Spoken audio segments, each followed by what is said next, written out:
వారికి బుజ్జి అని ఒక కూతురు కూడా ఉండేది. రాజు పిచ్చుకకి కాస్త అహంకారం ఎక్కువ. ఇప్పుడు తుని పిచ్చుకని ఏదో ఒక మాట అంటూ ఉండేవాడు. అంతేకాదు, మిమికాకి భర్త అయిన చిచ్చుకాకి కూడా మిమిని హింసిస్తూ ఉండేవాడు. ఇక చోటు చిలుక కూడా తన భర్త అయిన లూసీ పావురం కారణంగా ఇబ్బందులను ఎదుర్కొంటూ ఉండేది. తుని, చోటు మరియు మిమి ఎప్పుడు కలిసినా వారింట్లో బాధల గురించి చర్చించుకుంటూ ఉండేవారు. ఒకరోజు తుని పిచ్చుక సంచిని పట్టుకుని కూరగాయలు కొనడానికని బజారుకెళ్తుంది. ఇక అక్కడే తనకి తన స్నేహితులైన మిమి మరియు చోటు కనిపిస్తారు. చోటు, ఇవాళ నిన్ను కలవాలని అనుకున్నాను, కానీ నువ్వే ఇలా ఎదురొస్తావని అస్సలు అనుకోలేదు. ఏంటి, ఆ తలకేదో గాయం తగిలినట్టుంది? ఏం చెప్పమంటావు తుని? టీలో చక్కెర తక్కువైందని మా ఆయన నన్ను కొట్టాడు. రక్తం కారడంతో ఇలా కట్టుకుని వచ్చాను. పాపం, చాలా రక్తం పోయింది. సరైన సమయానికి నేను వెళ్ళాను కాబట్టి సరిపోయింది. లేకపోతే ఆ లూసీ చోటుని ఇంకా కొట్టేవాడు. కేవలం టీలో చక్కెర తగ్గినందుకు ఇంతలా కొట్టాలా? ఏంటో, రోజురోజుకి ఈ మగవారి దౌర్జన్యాలు బాగా పెరిగిపోతున్నాయి. సరే, మా ఆయన ఇంట్లోనే ఉన్నాడు. నేను కూరగాయలు తీసుకుని వెళ్ళి వంట చేయాలి. అలా తుని పిచ్చుక కావలసిన కూరగాయల్ని కొనుక్కొని ఇంటికెళ్ళి వంట మొదలు పెడుతుంది. ఇంతలో రాజు పిచ్చుక ఇలా అంటాడు. ఒరే, ఏమిటి ఇంత ఆలస్యం అవుతుంది? వంట ఎప్పుడు ఇంట్లోనేగా ఉంటావు. ముందుగానే కూరగాయలు ఉన్నాయో లేవో చూసుకోవాల్సిన పని లేదా? దేనికి పనికిరావు. అయినా నిన్ను కాదు, నిన్ను పెంచిన నీ తల్లిదండ్రులను అనాలి. అలా రాజు పిచ్చుక అనడంతో తుని పిచ్చుకకి చాలా కోపం వస్తుంది. మధ్యలో వారిని ఎందుకండి అనడం? నిత్యం ఇంటి పనులతో సతమతమైపోతూ ఉంటాను. మీరే బజార్కెళ్ళి కూరగాయల్ని తీసుకుని రావచ్చుగా. కూరగాయల్ని కూడా నేనే కొనుక్కొని రావాలా? అరే, ఏం కూరగాయలు కావాలో నాకెలా తెలుస్తుంది? అందుకే నిన్నే పంపాను. అయినా మీ ఆడవారికి పెద్దగా పనులేమీ ఉండవు.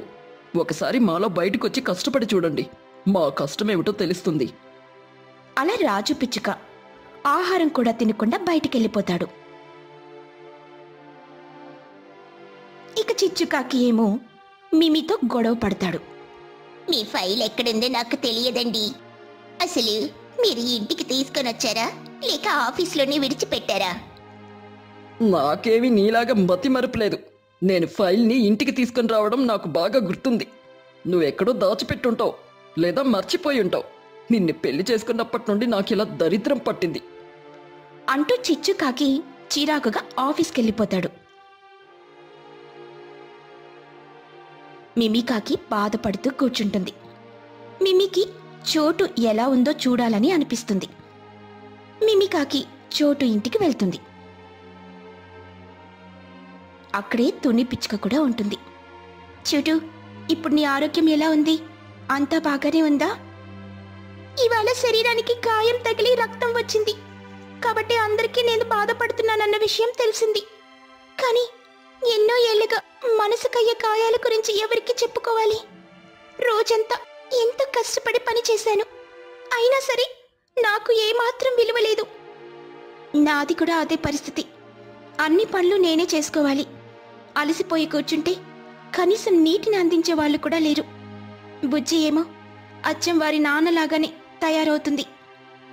మొదట్లో నేను ఉద్యోగం చేసేదాన్ని. నాకైతే బలవంతంగా ఉద్యోగాన్ని మాన్పించి ఇంటి పనులను చేయిస్తూ ఉన్నారు. ఇంటి పనులు చేయడానికి నాకేం బాధ లేదు, కానీ ప్రతినిత్యం నేను దరిద్రాన్ని అని అంటూ ఉంటాడు. అలా ఒకరి బాధల్ని ఒకరు చెప్పుకుంటూ ఉంటారు. తుని పిచ్చుకకి ఒక ఆలోచన వస్తుంది. చూడండి, మనం తిరగబడేంత వరకు పరిస్థితి ఇలానే ఉంటుంది. ఒక్కసారి తిరగబడ్డామంటే మనమంటే ఏంటో వారికి బాగా అర్థమవుతుంది. ఏమంటున్నావు తుని? నాకేం అర్థం కావడం లేదు. చూడు, మనం లేనిది ఒక్క పని కూడా ముందుకు సాగదు.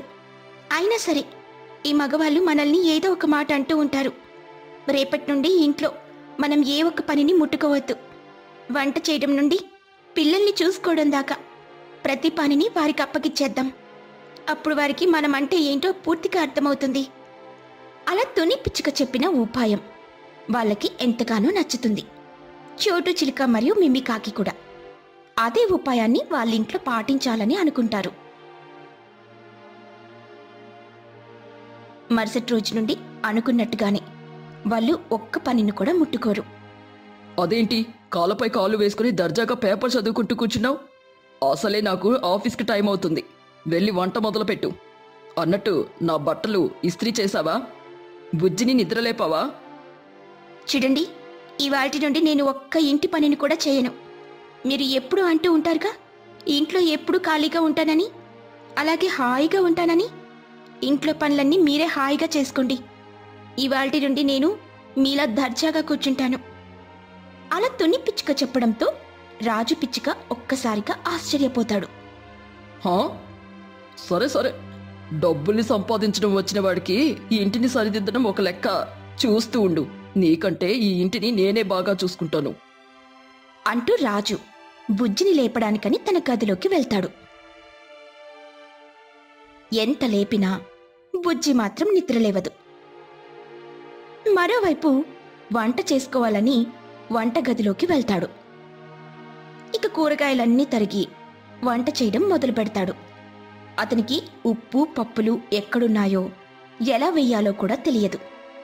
కాసేపటికి ఆ వంటగదిలో ఊపిరాడగా బయటికొచ్చేస్తాడు. పాపం, ఎంత సమయమైనా సరే వంటలు మాత్రం చేయలేడు. మరోవైపేమో బుజ్జి నిద్రలేచి రావడంతో తనని బడికి తయారు చేస్తాడు. కాని వంట మాత్రం చేయలేకపోతాడు. అలాగే బట్టల్ని ఇస్త్రీ చేసుకోలేక నలిగిన బట్టలతోనే ఆఫీస్కెళ్తాడు.